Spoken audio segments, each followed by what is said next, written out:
রংপুর মহানগরে অবসরপ্রাপ্ত শিক্ষক গণপতি চক্রবর্তী সহ পরিবারের ৪ সদস্য হত্যার তদন্তভার কোতোয়ালী থানা থেকে ডিবিতে হস্তান্তর করা হয়েছে।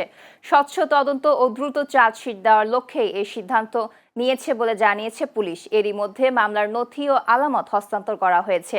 এদিকে পুলিশের দেওয়া হত্যাকাণ্ডের বিবরণ নিয়ে প্রশ্ন তুলে বিক্ষোভ করেছে বিভিন্ন সংগঠন।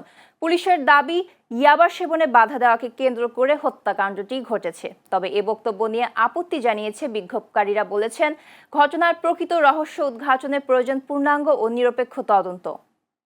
আমি সন্ধ্যের সময় কারেন্ট না থাকে আসি দেখি দুজন ওদের আত্মীয় গেটে মারামারি করতেছে, ডাকতেছে ওদের। আমি খালি এইটুকু দেখি গেলাম, তারপরে একটু পর আসি দেখি এখানে অনেক লোকজন। তারপরে তো চিল্লি এই যে পুলিশ আসলো সব কিছু তারপরে হয়ে গেল। থাকবো নিজের বাসা, আমাদেরও তখন ভয়। আসে কথা বলতেছে না, শব্দ হচ্ছে না, ব্যাপারটা কি? তখন এই যে জানাশোনা হলো, এ জানলো ও জানলো, ওনাদের আত্মীয়রা জানলো, ওনার আত্মীয়রা আসলো, আসে সব দেখাশোনা করলো, পুলিশ আসলো, আসে তো তদন্ত করতেছে। কয়েকদিন আগেই ওর সাথে আমার কথা হয়েছিল। লাস্ট আমাদের কলেজে চড়ুই ভাতুই অনুষ্ঠান ছিল, আমাকে বলছিল যে আমি অ্যাটেন্ড করবো কিনা। আমি যখন বলছি যে দোস্ত আমার একটু প্রবলেম আছে, অ্যাটেন্ড করবো না, ও বললো যে আচ্ছা তুই যাবি না যেহেতু আমিও যাব না।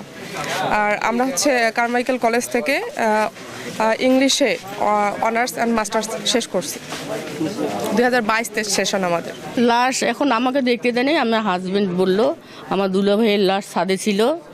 আমার ভাগনা 12 বছর বয়স, ক্লাস 5-এ পড়ে, ও জেলা স্কুলে। ওর লাশ ছিল খাটের নিচে, ও পালাইছে ভয়ে, কেউ ছাড়ে নাই। আমার বড় বোনকে সিঁড়ির ছোট্ট আছে, ওখানে সিঁড়িতে ফেলায় রাখছে, মুখ থেতে নাকি দিছে। আর আমার বড় বোনের উপর আমার ভাগ্নিকে, ওর মেয়েকে, আমার বোনের গায়ের উপর ওকে ফেলছে। একই ফ্যামিলি 4 জন হত্যা হয়েছে। অতি সম্মানী একজন ব্যক্তি, জেলা স্কুলের প্রাক্তন টিচার। এবং এই নৃশংস হত্যাকাণ্ডের যে পুলিশ যে মোটিভ বা যে ন্যারেটিভ দিয়েছে, এটাতে জনগণ কোনো মতেই বিশ্বাস করতে পারছে না এবং কিছু কিছু ক্লুর কারণে কথা বলতে পারছে না। এবং আমরা আজকে যে জেলা স্কুলের বাচ্চারা রাস্তায় নেমেছে, রাস্তা ব্লকেট করেছে, এর উদ্দেশ্য হচ্ছে যে এই যারা দোষীরা ধরা পড়ছে দ্রুত তাদের বিচার করা এবং অরিজিনাল যে ব্যাপারটা, এর ভিতরে যে মোটিভ রয়েছে, পিছনে যে মোটিভ রয়েছে, এই মোটিভকে উদ্ঘাটন করা। ভিকটিম গণপতি চক্রবর্তী স্যার যখন উপরে সাউন্ড শুনে তিনি উপরে যান। খালি গায়ে ছিলেন, কাঁধে একটা গামছা ছিল।